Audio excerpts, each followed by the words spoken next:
Kalau tangan mana? Kamu dari tadi jatuh terus toh. Anu toh, apa? Mau dibuang? Mau ganti? Ini istilah untuk lengan ya. Lengan itu dari sini sampai sini ya. Ini lengan atas, lengan bawah, ini tangan. Jadi jangan sampai bilang besok kelemahan tangan, berarti sini toh. Ya. Kalau sini berarti lengan. Ini juga sama. Kaki yang mana? Kaki itu dari sini ke sini. Ini tungkai. Tungkai atas, tungkai bawah, kaki. Ya. Itu ya, sepakat dulu ya. Jadi besok kalau ditanya atau menjawab bagian tubuh kelemahan lengan dan tungkai kanan, jangan kaki dan tangan kanan. Kaki dan tangan kanan berarti cuma ujung-ujungnya sini toh. Ya. Tonus boleh kalau misalnya mau periksa tonus lengan ya. Ya ini tinggal diperiksa. Ya. Kamu rasakan tahanannya. Kalau ini kan normal, kalau kalian bisa saling periksa sama teman-teman sama temennya. Jadi ini tonus yang normal ya. Nah kalau tonus yang meningkat, misalnya pada pasien stroke yang sudah lama, itu kan tangannya sudah mulai kaku, itu tonus sudah meningkat. Ya, coba agak ditahan. Nah, tonusnya sudah meningkat. Ya, gitu ya. Terus selain tonus, kaki juga sama boleh ya. Tergantung yang mau diperiksa yang mana.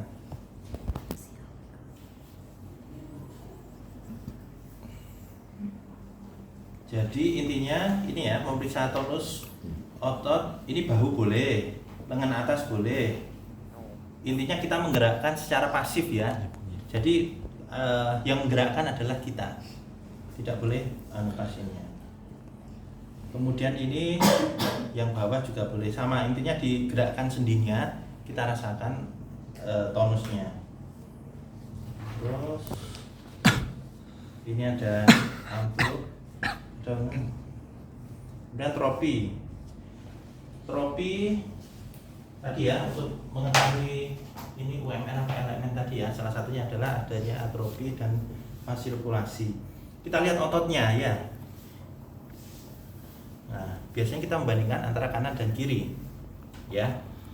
Kalau misalnya ragu, pertama kita inspeksi dulu ya, dilihat inspeksi apakah ada yang mengecil ya. Kalau misalnya ada atrofi itu biasanya ototnya mengecil ya. Bisa atrofi itu bisa atrofi, hipotrofi, hipertrofi ya, semuanya bisa. Hipertrofi itu biasanya malah jadi gede.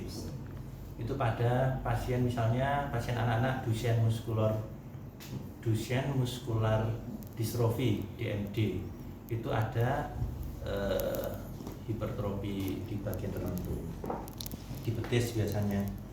Terus kita inspeksi dulu, terus palpasi misalnya ya. Oh, ini palpasi sama pengukuran. Jadi pakai meteran ya, meteran diukur kanan sama kiri ya, lingkarnya ini loh ya, di tempat yang simetris diukur. Misalnya oh ini lingkarnya 17, itu 20, berarti yang sini ada atrofi. Jadi harus butuh apa? Meteran. Kalau tidak ada meteran ya tali boleh.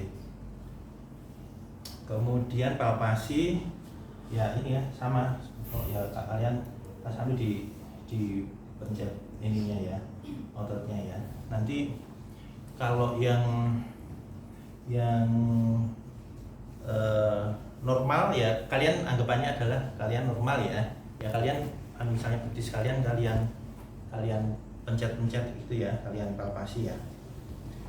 Itu periksa tonus ya, nanti hasilnya tonusnya normal atau meningkat atau menurun ya. Jadi hasilnya dari pemeriksaan tonus adalah normal, hipotonus atau hipertonus ya. Terus habis tonus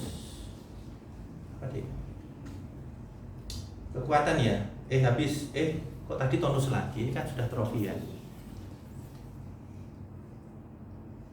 kekuatan ya. Kekuatan kita pakai ini ya, skalanya adalah 0 sampai 5. 0 sampai 5. 0 itu tidak dari 5 dulu deh. 5 itu full. Full itu artinya apa? Bisa melawan tahanan kuat. Ya, bisa melawan tahanan kuat. 4 bisa melawan tahanan ringan tapi tidak bisa melawan tahanan kuat. Itu 4. 3 hanya bisa melawan gravitasi, tidak bisa melawan tahanan ringan. 2 hanya bisa bergeser tapi tidak bisa melawan gravitasi. Tadi sampai mana? 2. 1 tidak bisa geser, tetapi masih ada kontraksi. 0 betul-betul tidak ada kontraksi. Nah, gimana itu caranya? Nah, untuk memeriksa kekuatan motorik itu setiap pasien sebetulnya beda-beda. Misalnya pasien dengan stroke slight hemiparesis itu periksanya harus seperti ini. Itu sebetulnya tergantung kasusnya. Tapi secara umum, misalnya pasiennya stroke ya, kamu tidur. Stroke hemiparesis ya.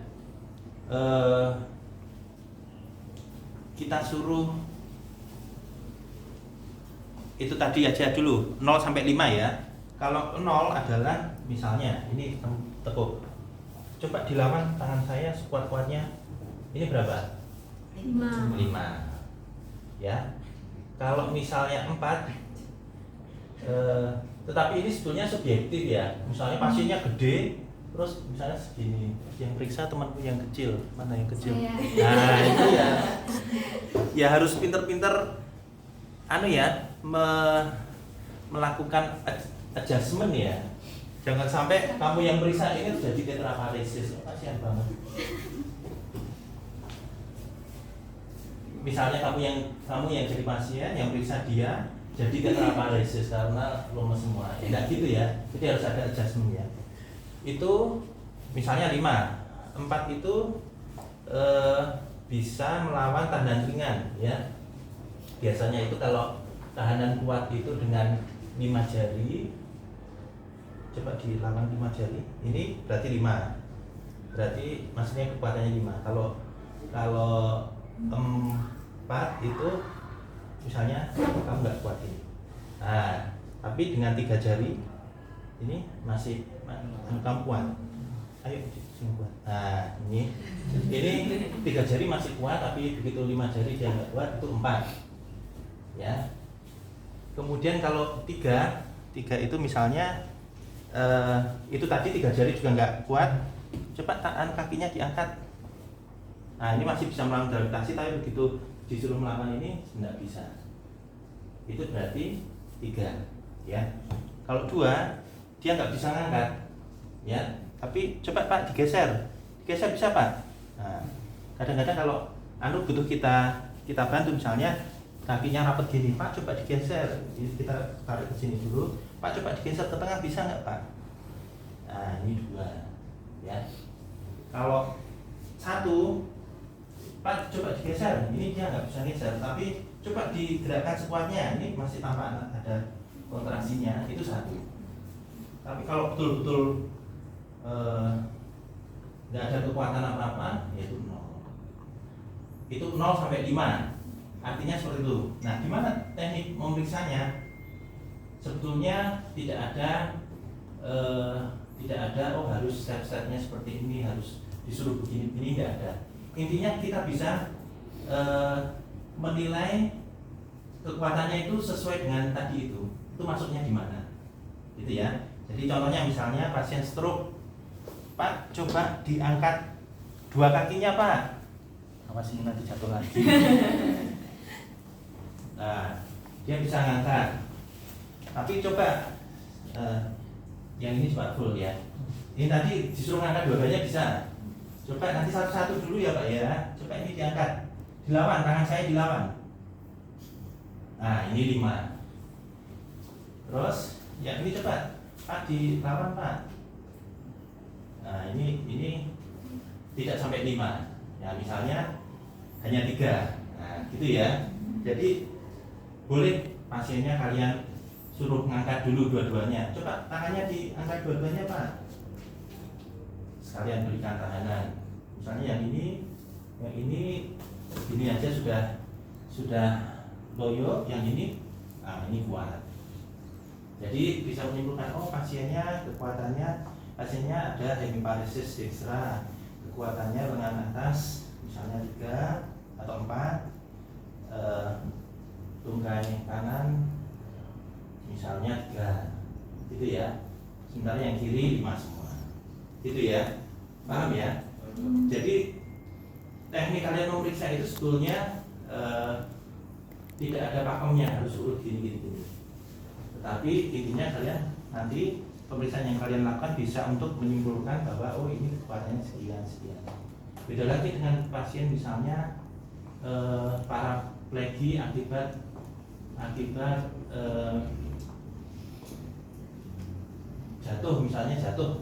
jatuh habis panjat pinang atau habis benerin genteng, jatuh, posisi jatuhnya punggungnya ke bentur, habis itu nggak bisa jalan, tangannya masih kuat, sininya lagi. Ya itu berarti harus kalian cek per myotom motoriknya. Per myotom itu apa? Nah itu kalian harus tahu. Ini otot apa, ini otot apa, itu harus tahu. Nanti satu persatu, Pak coba diengkol ke atas, diinjak Pak, terus dengan ditekuk ini, coba dilawan, diluruskan, ditarik ke dalam, ini diangkat ke atas. Nah ini kanan kiri. Nanti mulai dari myotom paling bawah naik, batasnya nanti akan ketahuan.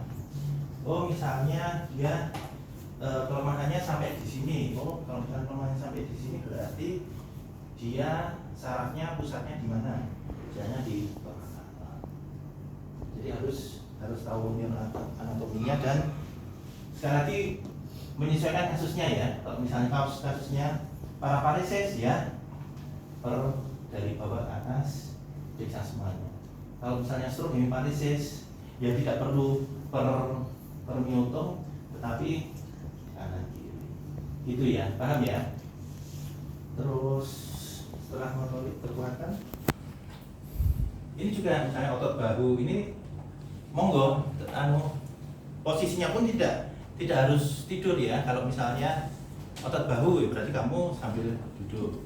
Misalnya mau periksa kekuatan, curiga ada HNP di servikal misalnya, atau ada tumor di servikal.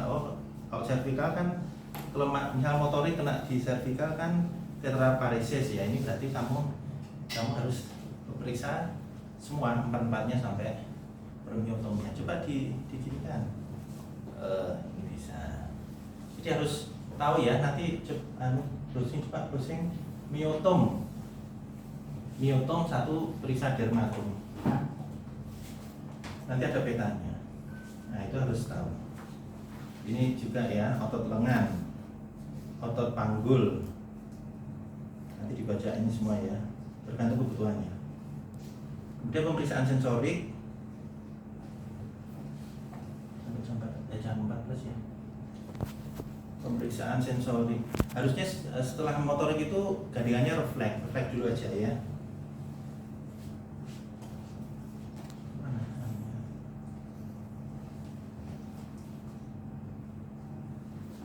Pemeriksaan refleks itu ada refleks fisiologis, ada refleks patologis. Ini ada patologis juga nggak?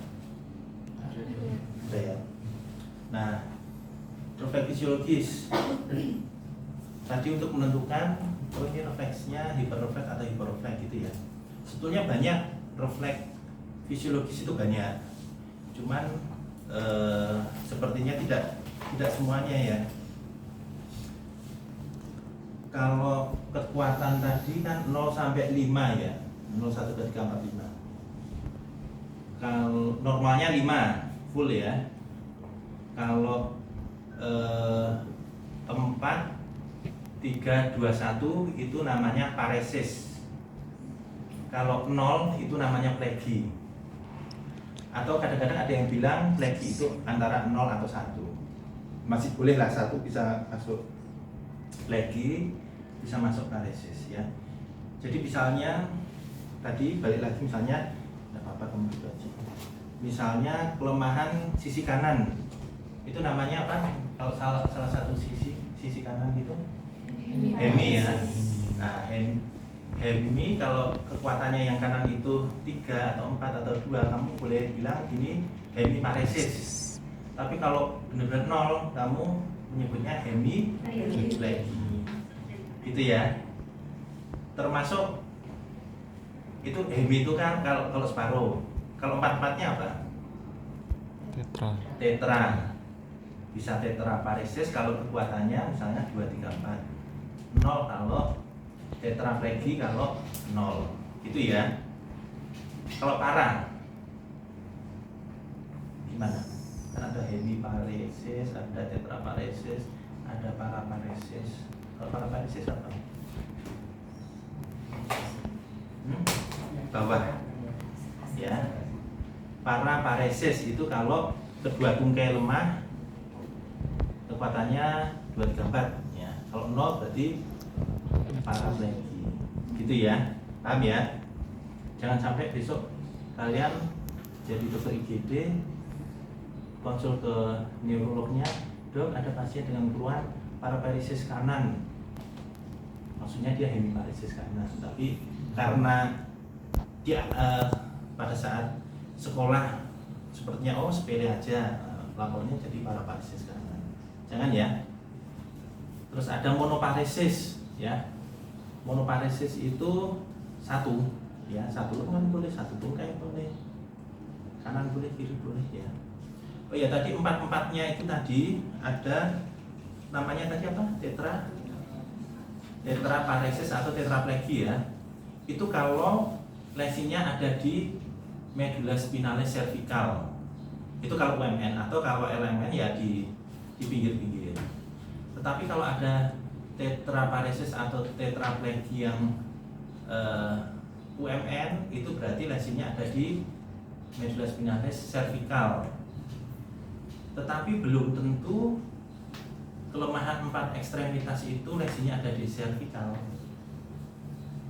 Bisa jadi ada di otak. Misalnya dulu stroke sebelah kanan, efeknya hemiparesis kiri. Terus serangan kedua stroke sebelah kiri, hemiparesis kanan. Pada saat datang ke kalian sudah stroke yang kedua kali, 4-4-nya itu ada kelemahan, itu namanya bukan tetraparesis.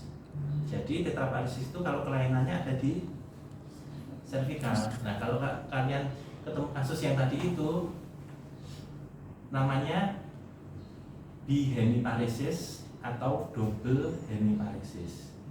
Gitu ya. Jadi kalau stroke berulang, kanan dulu terus kiri dulu, itu namanya bihemiparesis atau double hemiparesis. Atau misalnya ada tumor metastasis ke otak, kanan ada kiri ada sehingga lemah 4-4-nya, itu namanya juga bihemiparesis atau double hemiparesis.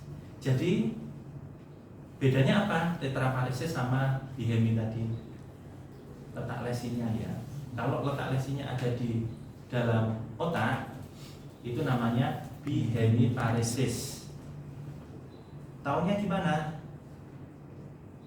Taunya ya dari pemeriksaan di otak ada kelainan apa enggak. Misalnya 4-4-nya lemah, terus ada kelainan nervus cranialis. Oh, ini berarti lesinya. Kalau di leher kan tidak mungkin ada bicara pelo ya, tidak ada wajah merot ya kan. Nah, kalau 4-4-nya lemah tapi ada wajah merot, oh ini lesinya berarti ada di intrakranial, di otak. Berarti saya diagnosis klinisnya jangan tetraparesis tapi bihemiparesis. Jadi kalau lesinya ada di otak namanya bihemiparesis atau double hemiparesis. Kalau lesinya ada di leher namanya tetraparesis atau tetrapleki. Gitu ya. Sampai mana tadi? Refleks. Tadi kalau kekuatan ya sudah ya. Kemudian kalau refleks, Enggak dok. kamu mau gantian di sini? Enggak dok, nggak apa-apa. Sekarang refleks itu ini ya, sesuai ini ya. Ada 0 plus 1 plus 2 plus 3 plus 4. Kalau kekuatan tadi normalnya adalah plus 5 ya. Tapi kalau refleks normalnya yang mana ini? Plus 2 ya. Hiporefleks itu plus 1, arefleks itu 0. Jadi hiporefleks sama arefleks ini yang refleks menurun. Kalau meningkat plus 3 sama plus 4. Meningkat itu bisa hiperrefleks plus 3 atau plus 4 ya. Nah, kalau nanti sambil tulisan sih. Jadi kalau ada hemat enggak? Oh.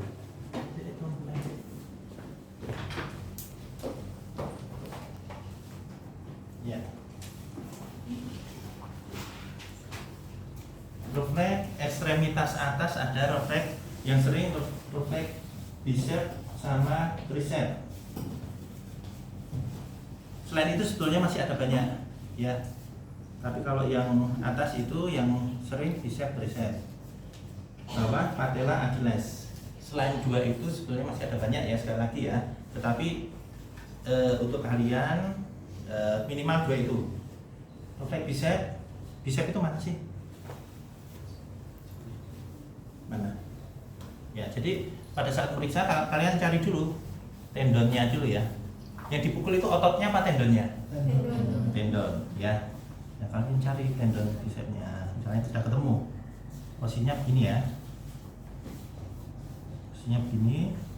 Terus pemeriksaannya itu kalau refleks bicep itu harus ada alas jari kita, ya. Nah, sebelum periksa refleks, sebelum memukul, pada saat memukul ada tekniknya dulu ya. Memukul itu tidak seperti kita mukul tukang itu ya, tukang bangunan, tahu ya? Tukang bangunan kan mukul, ya, tidak seperti itu ya. Mukul itu refleksnya itu timbul dari ayunan hammernya. Jadi sebelum kalian melakukan latihan pemeriksaan fisik, kalian harus latihan mukul dulu. Ya, jadi harus latihan gini dulu.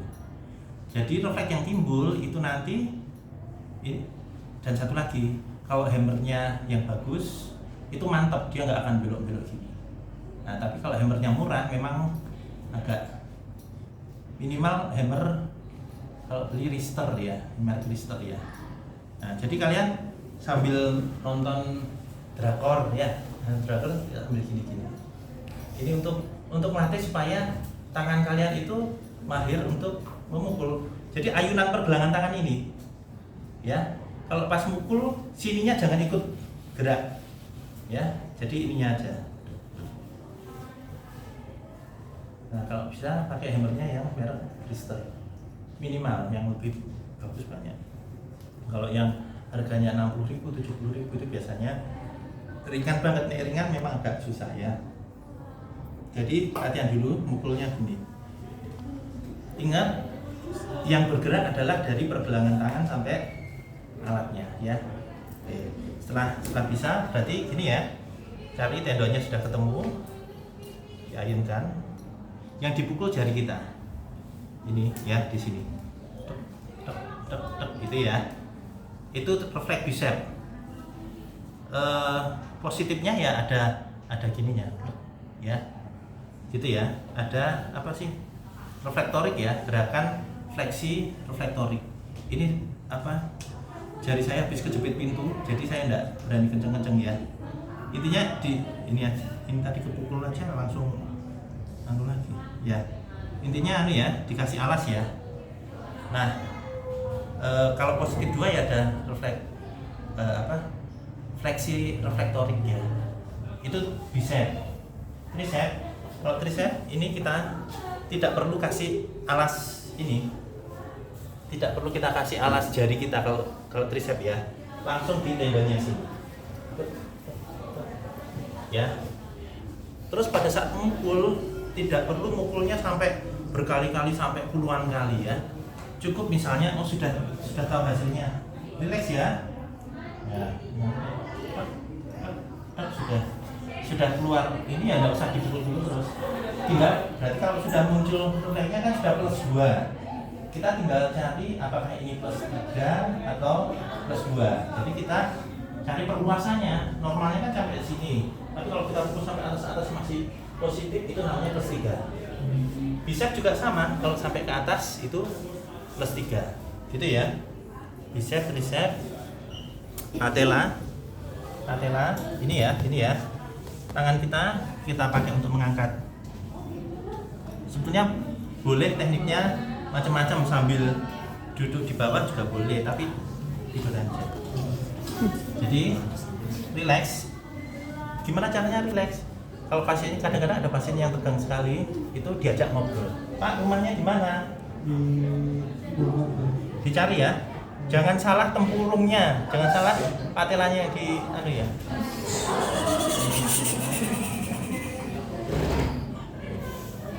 Ya, ini ya. Coba kalian pegang punya masing-masing. Jangan yang di keras-kerasnya ini, tapi di tendonnya sini. Dipukul. Ini berapa berarti? Plus 2. Plus 2. Kita cari perluasannya ada di atas sini. Nah, ini berarti plus 2. Karena di atas tidak ada. Kalau ada perluasan sampai ke atas, jadi perluasannya bukan sampai ke bawah ini ya. Jangan dipukul sampai tulang keringnya sini ya. Jadi yang di atas sini. Oh, ini berarti plus 2. Kalau plus 4 itu kalau ada perluasan sampai atas ini ditambah adanya klonus. Klonus itu periksanya ini ya. Ini klonus patella. Ditarik ke belakang terus didorong. Nanti ada tempurungnya gitu. Berarti itu plus 4. Nanti browsing di YouTube aja klonus yang positif seperti apa. Karena kalau belajar di pasien normal tidak akan ketemu klonusnya. Ya. Kenapa? Lega? Iya. Jadi ditarik ke belakang dulu terus didorong ke depan. Ya. Terus refleks patella. Ini ya, patella itu ini ya. Oh iya, Achilles, sorry. Sama. Kalau ada perluasan sampai atas ini. Ya, sampai atas ini masih positif. Terus klonus patella dikasih ini sambil ditahan gini, nanti gitu ya. Itu positif 4 ya. Dibandingkan antara kanan dan kiri. Ya. Kadang-kadang sama-sama 2 tapi ada yang lebih kuat. Nah, itu perlu dicurigai juga. Ada abnormal ya. Jadi kanan diperiksa, kiri diperiksa. Terus refleks patologis ya.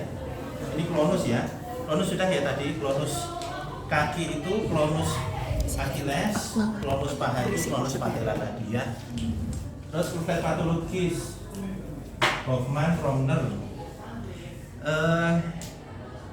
Kalau ngapalin refleks patologis itu sepasang biar nggak lupa. Hoffman sama Tromner, Babinski sama Chadok, Oppenheim. Kamu selesai. Sekarang yang atas itu Hoffman dan Tromner. Hoffman Tromner ya. Hoffman ini ya, saya biasanya gini ya. Hoffman gini. Trommler begini. Ya, Trommler Hoffmann. Ya. Positif kalau nanti ada gini. Begitu digini kan? Gini ya. Coba biasanya kalau cewek itu positif ya, kelihatan. Coba kamu periksa. Gimana cara periksanya? Gimana saya tadi ngambilnya gimana?